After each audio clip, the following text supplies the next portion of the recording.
All right, guys. It is March 24th, the year of our Lord 2025. Um, I've been burnt out on watching news, and it's pretty much the same old stuff, just a different day. There's talks of stuff. Uh, this is what I'm going to tell you.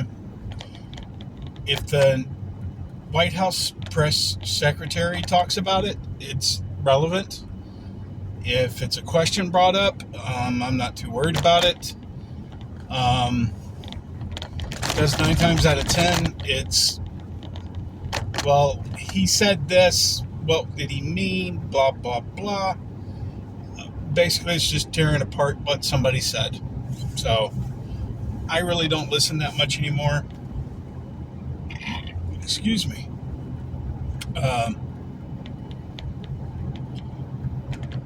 It's getting tiring listening to the news. So I'm probably going to take a couple of days off from it. So there's not going to be like a news report or anything like that, from what I'm hearing. So on to the spiritual side of things. I think I ran across something this weekend that kind of stuck with me. A lot of times when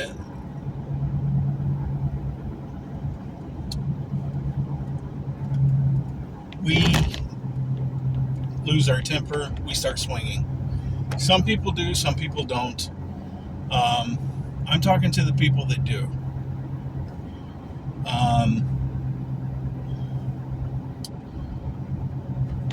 If you are in the mood to fight like that, you probably shouldn't be in that conversation in the first place. Personal reference here. I'm not telling all these guys that they can't be in conversations. I'm saying if you know you're going to be upset about something, walk away from it. Sometimes it is a bigger man to walk away than it is to sit there and duke it out. Just saying. But something kind of... I was watching The Chosen this weekend. Almost through the first season. But something kind of rang with me.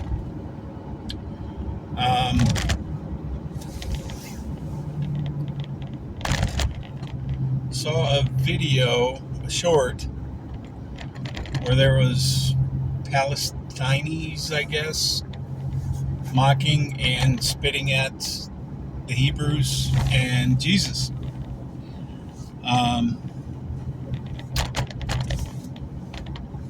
And they were saying that they needed, the Hebrews were saying, bring brimstones from heaven to smite these people for, and Jesus says, are you any better than these guys? And Jesus literally told them, no, you're not. You want them to be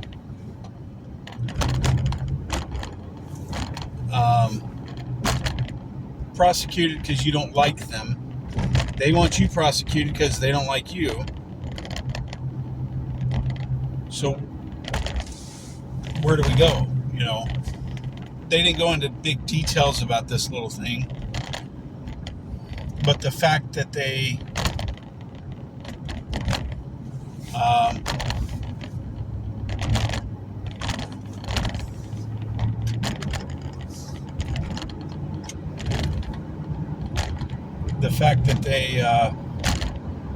were behaving like that was mind-blowing to me. Because that's one of God's teachings, is to turn the other cheek. So before swings and stuff like that happens, you should be able to turn the other cheek while you're still in the verbal stage. Now, when somebody attacks you, definitely defend yourself. Now, that is the martial artist talking there.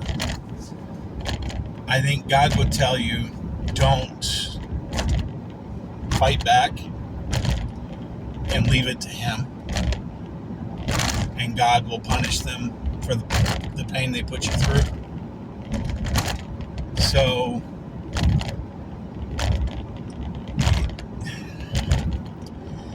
this is a really hard subject to talk about, because God's telling you one thing, but your mind and body is telling you to defend itself. I'm going to tell you what I would do. I would defend myself to where I didn't hurt the person, to show them enough to, hey, don't do this. But when they come at me the second or third time, there's nothing you can do at that point. That's one reason why I studied martial arts, is because I got tired of being bullied and picked on. Is it something that you need? Depends upon the situation you're in. There's going to be times you wish you had it. Sometimes you're glad you didn't know it. But the whole key to this is listening to God in each situation. That's what you're going to need to listen to. Don't listen to yourself. Don't listen to, your best friend Joe or somebody else. Listen to God.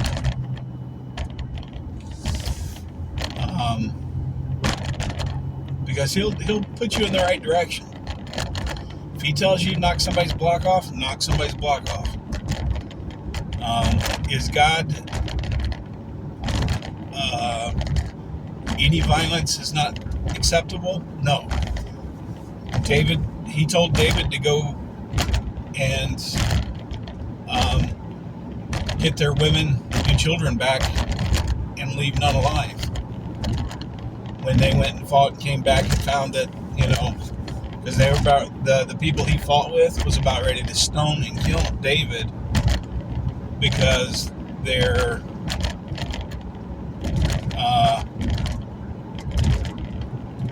wife and kids were kidnapped by the enemies, and he prayed to God, and God said, go reclaim all that you have lost. So God knew there was going to be bodies dropped. So there are times God is going to turn around and say, stop turning the cheek, take care of your business. So he does do that. Because why did David and Goliath happen? If God doesn't like violence, why did that happen? So everybody says violence isn't the answer. Sometimes violence is the only answer. I've learned that the hard way. You're not going to be able to talk your way out of everything. Sometimes the guy just wants to fight. There's nothing you can say or do to calm him down.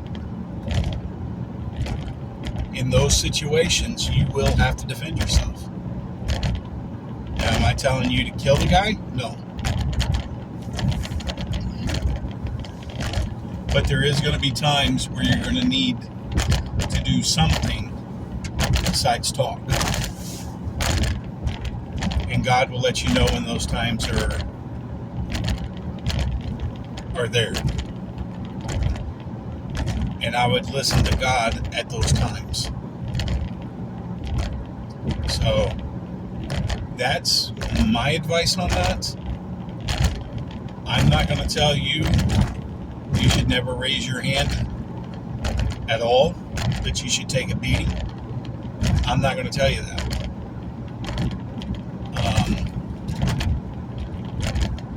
Now,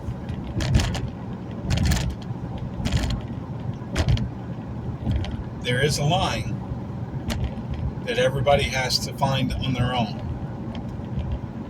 How much are you going to take? How much are you not going to take? When you know that line where you're about ready to pop somebody because they're pushing you so far, because they're bullying you or whatever, I would really stop and rethink that.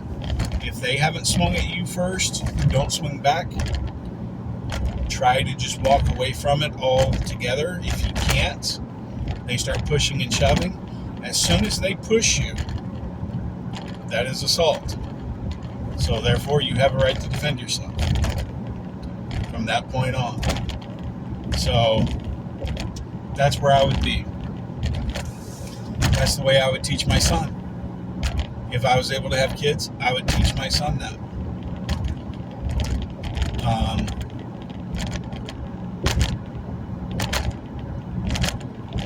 But we are not any better than the people that provoke us or bully us. So stop asking God to take care of the people that are doing that to you. What I will say is pray to God that they find peace and happiness somewhere in their life. Because they're suffering at their house somewhere along the line because they're acting the way they are. And then some people are just downright mean just to be mean no matter what.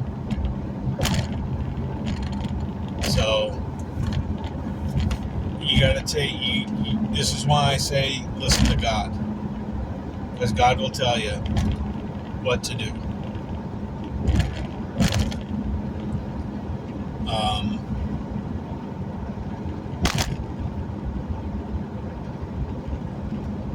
But that stuck with me because when I was younger, before I got into the martial arts, it was all words at first.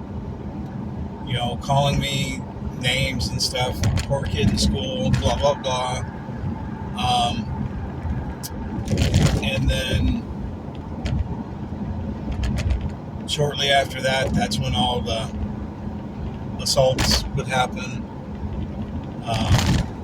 I got a gash on the elbow from where a kid cut me with a boot knife, and they threw me in the ground. I remember having to go to the hospital and get twigs scraped out of my elbow. But after a while, I had my limit.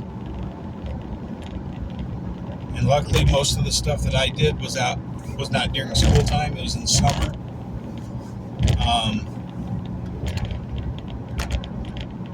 And there was a few guys that got taught not to mess with me too much. And my next year was a little bit better. By the time I was in 9th, 10th grade, people really didn't mess with me too much once I got up there. So, but once I started learning too much, there is such thing as too much violence. And I learned that lesson when I was young. And it's a lesson I don't really think any kid should ever learn. But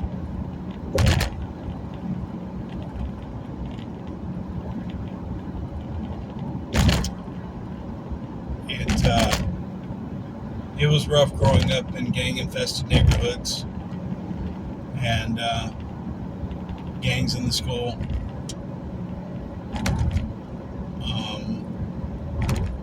had metal detectors in the schools.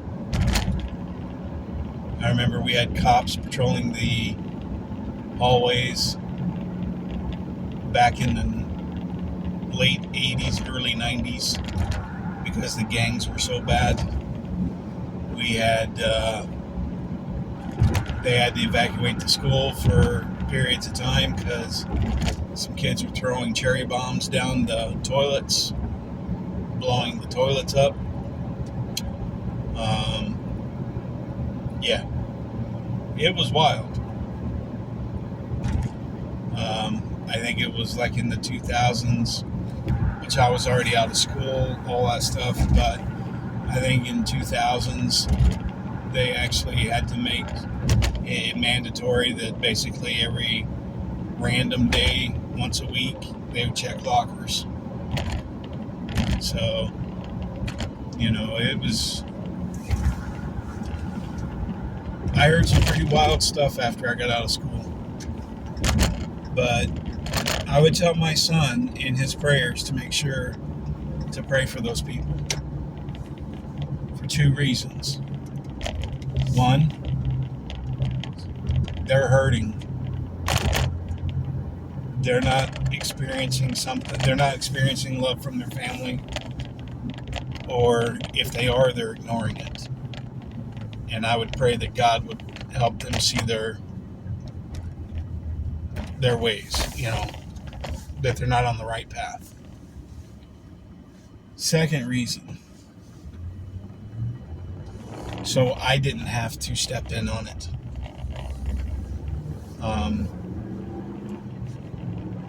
And that my son doesn't have to defend himself.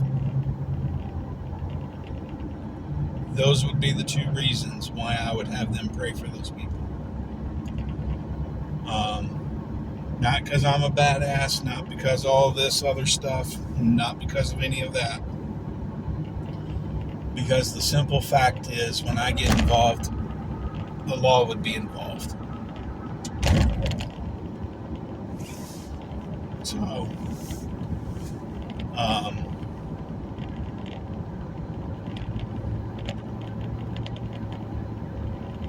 so it's just one of those things that you gotta stop and understand, and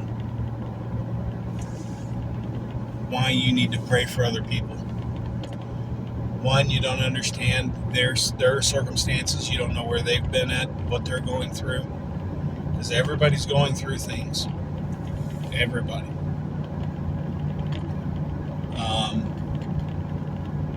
And they may be at a low point, but for the majority of things, a lot of people just don't feel loved.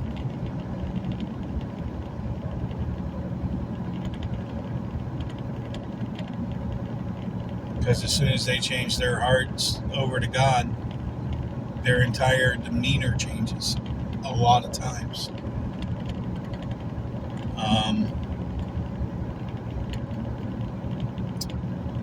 So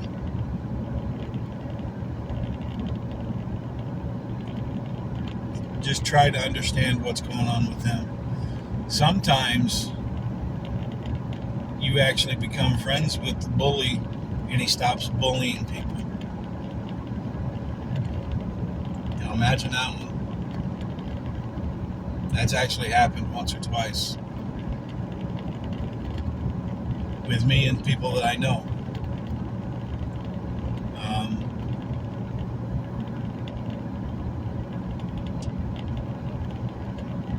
So just remember to pray for those people, because they need help. And for everybody that encourages bullying, I hate to say this, but there's a problem with that logic.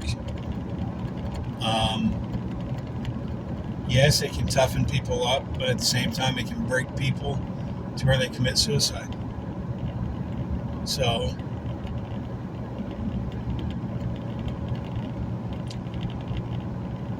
either way, there is good, but there is bad. It's with everything in the walks of life. Some people can handle it, some people can't. And that's the problem with bullying.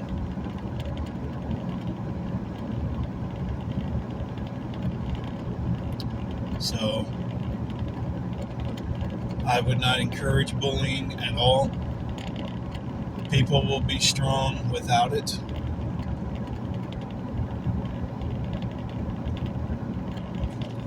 But that's my interpretation of the bullying stuff. And it mixed in with the Chosen scene that I saw. And I just felt like sharing that tonight.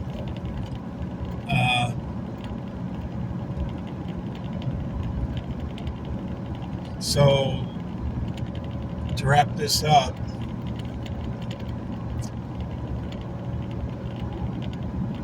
remember to pray for your enemies. It is very hard to pray for people that you dislike. I'm not going to say hate. Hate is a pretty powerful word, but that you strongly dislike. How about that? For one reason or another.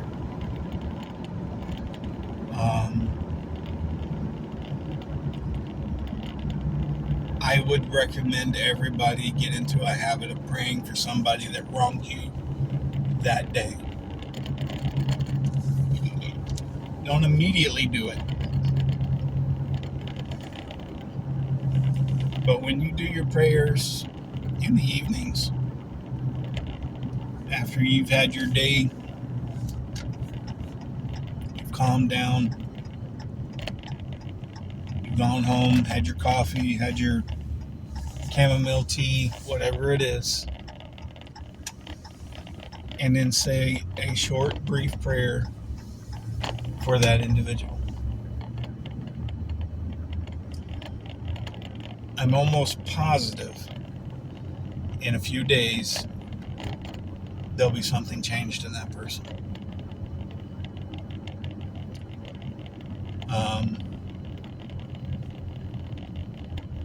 Because your prayer may end up helping them through the tough time they needed.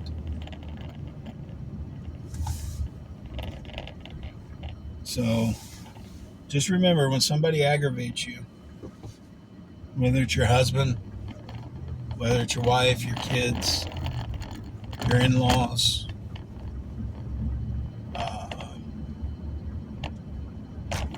co-workers, somebody having a bad day in Walmart that made you mad, set some time aside and pray for them. Say, Lord, I don't know what their problem was today. I hope they get it straightened out. I don't know why I got so angry about this.